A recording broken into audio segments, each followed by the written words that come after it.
तो पावन श्रोताओं, जो भगवान सत्यनारायण हैं, इनकी कथा अत्यंत ही पावन है। और एक बार भगवान श्री हरि विष्णुदेव ने सत्यनारायण के रूप में अवतार लिया। काशी नगरी में एक ब्रह्मदत्त नाम का राजा राज करता था। ये बड़ा धर्मात्मा है और हमेशा भगवान का ध्यान करता है कि धर्मशील यति प्रभुपद प्रीति प्रजापालक अनुपम नीति सत्यमार्ग पर चलई निरंतर करई भजन निषेधन अंतर। हमेशा सत्यमार्ग पर चलता है, सोते जागते हमेशा भगवान का ध्यान करता है। इतना परम भक्त है परमात्मा का। और इसने अपने राज्य में एक सत्य का बाजार लगवाया और सत्य के बाजार में इस बात की घोषणा की कि जो भी क्रेता या विक्रेता व्यापारी जो भी आएंगे बाजार में, उनकी जब कोई वस्तु नहीं बिकेगी तो उसे मैं स्वयं खरीदूंगा। अगर कोई वस्तु बाजार में नहीं बिक पाती है तो उसे मैं स्वयं खरीदूंगा। तो ऐसा इसका संकल्प था। चाहे भली बुरी हो सौदा, भूप खरीदे करे मसौदा। उद्योग धंधे बहु करें चतुर नर, रहें सुखी नहीं काहू का डर।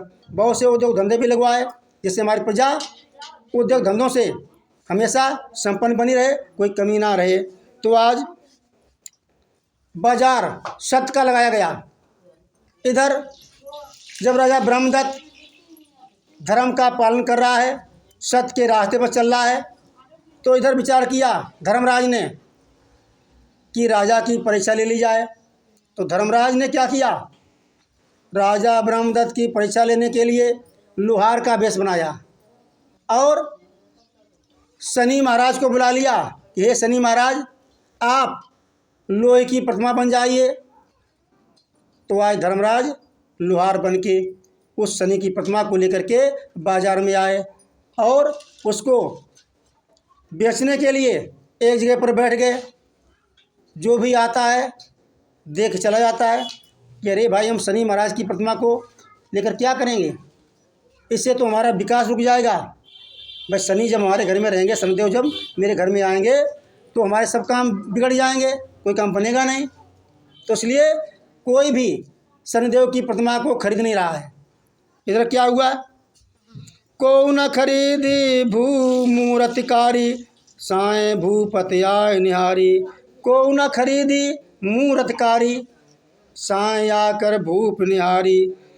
फिर क्या राजा ने देखा कि अरे भाई, आपकी ये प्रतिमा नहीं बिक पाई। लोहार बोला, हाँ राजन, बिक तो नहीं पाई है, कोई बात नहीं, चिंता मत करो, बताइए इसका मूल्य क्या है। हम मूल्य चुकाएंगे और उस प्रतिमा को अपने महलों में ले जाएंगे।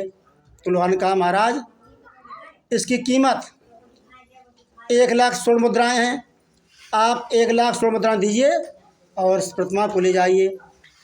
तो राजा ने तुरंत ही 1,00,000 स्वर्ण मुद्राएँ लोहार को भेंट की, दे दी और सन की प्रतिमा को लेकर के महाराज ब्रह्मदत्त अपने महलों में आए और उस सन की प्रतिमा को अपने महलों में स्थापित कर दिया और उसकी पूजा भी करने लगे।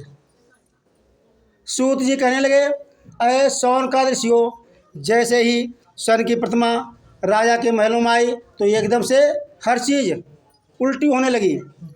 प्रतिमा महलन जब ते आई, उलट ग्रह दशा भूप लखाई। सब ग्रह दशाएँ जो ग्रह हैं सब उल्टे पुल्टे हो गए। इधर क्या हुआ, भूप बिलो कही रैन कुसपना, जाग विविध विध करई कल्पना। राजा रात में सपने देखता है, बुरे बुरे सपने देखता है, रात में जाग जाता है, फिर सोचने लगता है हम क्या करें क्या न करें। एक दिन क्या हुआ, रात के समय, राजलक्ष्मी नपसन भाषा, राजलक्ष्मी नपसन भाखा, काहे शनिचर मैलन राखा। एक दिन रात में लक्ष्मी जी आई। राजलक्ष्मी ने कहा, हे राजन, आपने शनिदेव को अपने महलों में क्यों रख लिया है, यह आपने अच्छा नहीं किया है। मैं जाऊं तब राज बिहाई, बिहस ब्रह्मदत्त दीन विदाई। कहा लक्ष्मी ने कि मैं तुम्हारे राज को छोड़ के जा रही हूँ, तुम्हारे महलों को छोड़कर जा रही हूँ। ब्रह्मदत्त ने कहा, हे लक्ष्मी मैया, आप चली जाइए, मुझे कोई चिंता नहीं है। मैं अपने धर्म का पालन कर रहा हूँ और धर्म के पालन करने में अगर आप भी जा रही हैं तो चली जाएं, कोई चिंता की बात नहीं है। तो इस प्रकार राजलक्ष्मी जबई सिधाई दारिद्र तारे मैलन छाई। राजलक्ष्मी जब चली गई तो मालूम क्या हुआ, दरिद्रता आ गई, धन संपत्ति समाप्त हो गई, ना धन रहा, ना सोना रहा, ना चांदी, कुछ भी नहीं रहा। जैसे राजलक्ष्मी राज से विदा लेती है, कुछ भी नहीं रहा महलों में। दुखी भई प्रजा अधिकाया, भाई प्रजा भी धन से तो है ना सब कुछ, प्रजा भी धन पर निर्भर है। जब राजा के यहाँ धन नहीं है तो पूरी प्रजा में ही धन नहीं रहा, पूरी राज्य धन से हीन हो गई, निर्धन हो गई। किसी के समझ में नहीं आ रहा क्या करें क्या न करें। इधर दुखी भई प्रजा अधिकाया नभ की कोढ़ी हो गई काया, राजा का शरीर भी कोढ़ी हो गया। इधर बेचारे बहुत परेशानी में हैं, लेकिन फिर भी विचार किया ब्रह्मदत्त ने कि कुछ भी हो जाए मैं धर्म को नहीं छोड़ूंगा, मैं संदेव की प्रतिमा को अपने महलों से बाहर नहीं करूंगा। लेकिन भगवान की लीला, एक दिन भगवान ने विचार किया कि अब ब्रह्मदत्त ने बहुत कष्ट सहे हैं, परेशानियां सही हैं, अब चलते हैं, इनका उद्धार किया जाए, इनका कल्याण किया जाए। तो भगवान ने धर्मराज का रूप बनाया और राजा ब्रह्मदत्त के सामने प्रकट हुए, कहने लगे श्री हरि धार्यौ धर्म स्वरूपा, श्री हरि धार्यौ धर्म स्वरूपा, आए महल जहाँ रहे भूपा। भगवान ने धर्मराज का रूप बनाया और महलों में आए। भगवान कहने लगे धर्मराज के रूप में, भगवान कहने लगे धर्मराज तब गिरा उचारे, मैं भी रहूं न साथ तुम्हारे। कहने लगे धर्मराज के रूप में भगवान कि मैं भी तुम्हारे महलों में नहीं रहूँगा, मैं भी चला जाऊँगा। पद गए भूप कहेउ कर जोरी, सुनहु देव यह बिनती मोरी। राजा ने भगवान के पैरों को पकड़ लिया और कहा कि हे प्रभु मेरी विनती सुनिए, मोह त्याग जन जा बहुदेवा, करूँ सदा मैं तुम्हारी सेवा। हे भगवान मुझे त्याग कर अब मत जाइए, मुझे छोड़ के मत जाइए, मैं आपकी हमेशा सेवा करूँगा, आप मुझे छोड़ कर मत जाइए। अंतोगत्वा राजा ब्रह्मदत्त ने धर्मराज को अपने सीने से भेंट लिया, दोनों बाहों में जकड़ लिया कि हे भगवान आपके पीछे मैंने अपना सब कुछ गंवा दिया है, मैं धर्म के पीछे, मैंने सत्य के पीछे सब कुछ गंवा दिया है, इसलिए मैं आपको जाने नहीं दूंगा। इस प्रकार से जकड़ लिया, जैसे जकड़ा अपने भुजाओं में जकड़ लिया राजा ने भगवान को। उसी समय क्या हुआ, कहने लगा ब्रह्मदत्त कि प्राण जाए बर छूटे देहा, नहीं छूटे तो भक्ति स्नेहा। कि भले हमारे प्राण निकल जाएं लेकिन मैं आपको जाने नहीं दूंगा। जैसे ये प्रेम देखा भगवान ने तो सूत जी कहने लगे अय सौन का ऋषियों, जैसे भगवान ने प्रेम देखा राजा का, तब हर त्याग धर्म स्वरूपा, प्रकटे सत्य नारायण रूपा। तब भगवान ने धर्मराज का रूप त्याग दिया और सत्यनारायण के रूप में प्रकट हुए।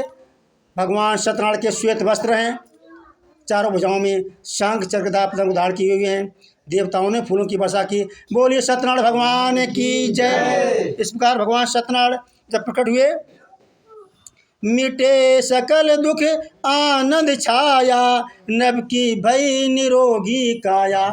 जैसे भगवान प्रकट हुए तो भगवान की कृपा से जो भी कष्ट थे, परेशानियां थी, मिट जाती हैं और राजा का शरीर भी निरोगी हो गया। धन दौलत के भरे भंडारे, प्रभु की जय जयकार पुकारे, मन वांछित भूपत बर पावा, अंत समय सुरधाम सिधावा। इस पर राजा को भगवान ने वरदान दिया, कहा अय राजन ब्रह्मदत्त बताइए तुम्हारी क्या कामना है।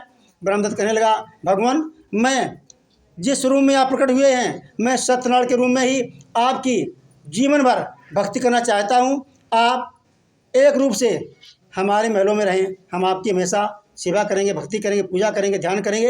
इस प्रकार भगवान अंतर ध्यान हो जाते हैं। वरदान देने के बाद में सूत जी कहने लगे अय शौनक ऋषियों, इस प्रकार भगवान का जो व्रत है वो शतानंद ने किया, राजा उल्कामुख ने किया, इसके बाद में लकड़हारे ने किया, साधवैश्य ने किया, और भी राजा तुंगध्वज इसने भगवान का व्रत किया।